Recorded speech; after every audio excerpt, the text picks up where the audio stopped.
For centuries, trade between Asia and Europe was slow and expensive. That all changed with the opening of the Suez Canal, a man-made shortcut that revolutionized global shipping.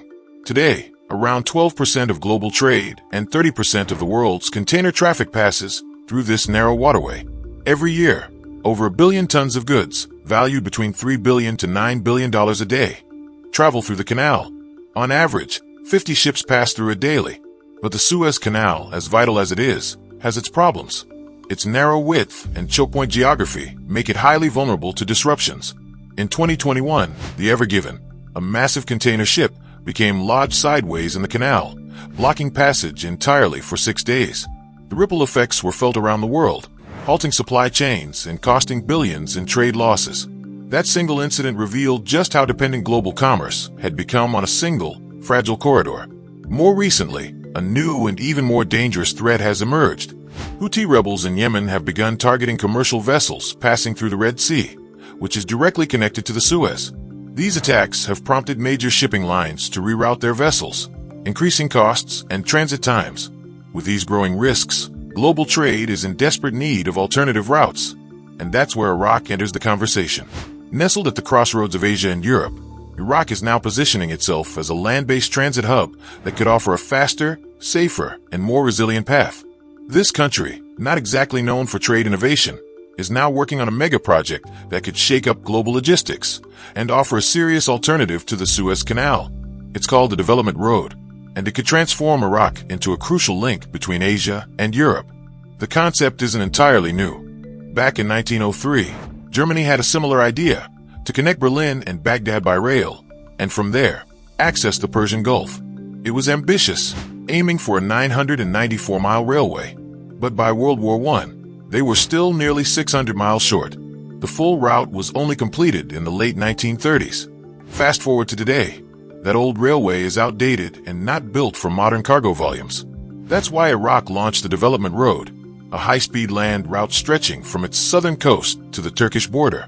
So no, Iraq isn't digging a second Suez Canal. Instead, the plan is for cargo ships to dock at a new mega port in southern Iraq.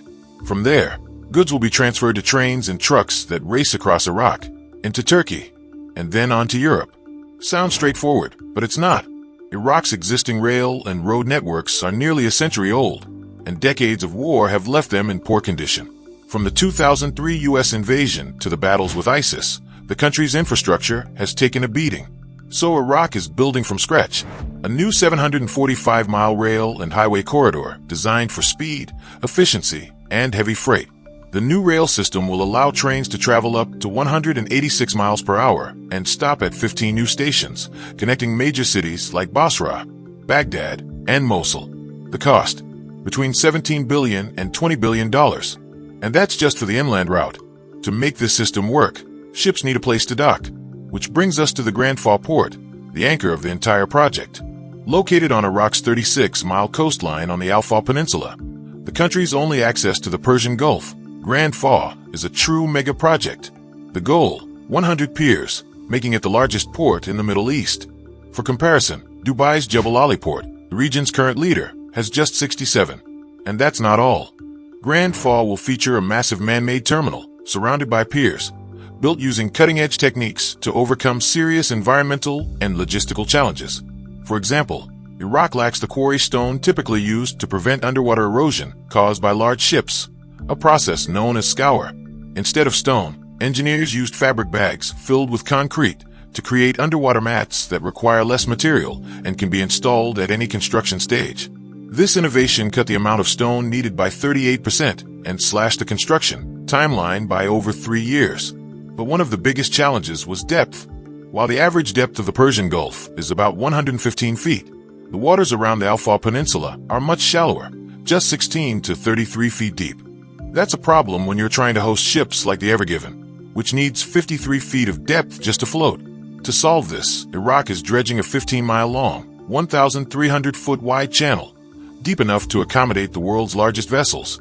But the sediment from the Shatt al-Arab River, combined with constant desert sandstorms, means the channel would quickly fill back in. So Iraq built a wall. A massive 9-mile-long breakwater, the longest in the world, was constructed to protect the port. It took 8 years, cost over $1 billion, and required 5 million tons of stone. When Iraq ran out of rock, they turned to core lock units, interlocking concrete blocks that help absorb wave energy.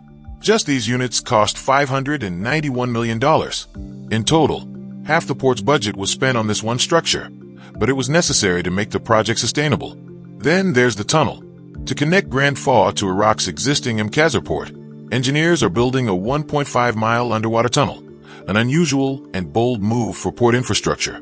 As of early 2025, the massive tunnel blocks are being placed, and construction is on track for completion. By the end of 2024, the first 5 docks at Grand Fa were already operational. Iraq's prime minister confirmed that the first full phase, including a 38-mile road to Basra, will be complete in 2025. That's just the beginning. Phase 2 includes a steel mill, an oil refinery, and 30 fully functional docks. Phase 3 will bring urban expansion, homes, mosques, shops, and eventually reach the target of 100 docks by 2045. Even with just 5 docks, the port can already handle 3.5 million containers per year. By 2028, it's expected to handle 36 million tons of cargo. By 2038, the goal is 7.5 million containers and 33 million tons of dry bulk annually. It's still far from the Suez Canal's volume, which moved 1.4 billion tons in 2022. But this is a leap forward for Iraq. More importantly, the development road could slash shipping times by up to 15 days between Asia and Europe, a huge advantage in today's fast-paced economy. And unlike the Suez Canal, a land route can't get blocked by a stuck ship. Any disruption can be resolved quickly, without the global ripple effects of a maritime bottleneck. Of course, there are risks. Iraq's geopolitical instability, the presence of armed groups, and tensions with neighboring countries pose real threats to the success of the project. Insurgency or sabotage could target key segments of the route, whether railways, highways, or even the port itself, disrupting operations and scaring off foreign investors. Corruption, mismanagement, and delays in construction could also slow momentum, especially if political leadership changes or public funding dries up.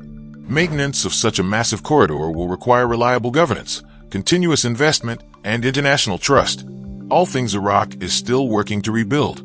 Yet despite these obstacles, the development road is more than just infrastructure. It represents a fundamental shift in how Iraq sees itself, not just as a nation recovering from war, but as a potential economic bridge between continents. If successful, the corridor could create up to 250,000 jobs, stimulate local industries, boost logistics and tourism, and anchor Iraq in global trade networks for decades to come. More than the money, this is about Iraq's future, a chance to rewrite its story on the world stage. The Grand Fa Port and Development Road won't change everything overnight, but they mark a bold step toward stability, growth, and national pride.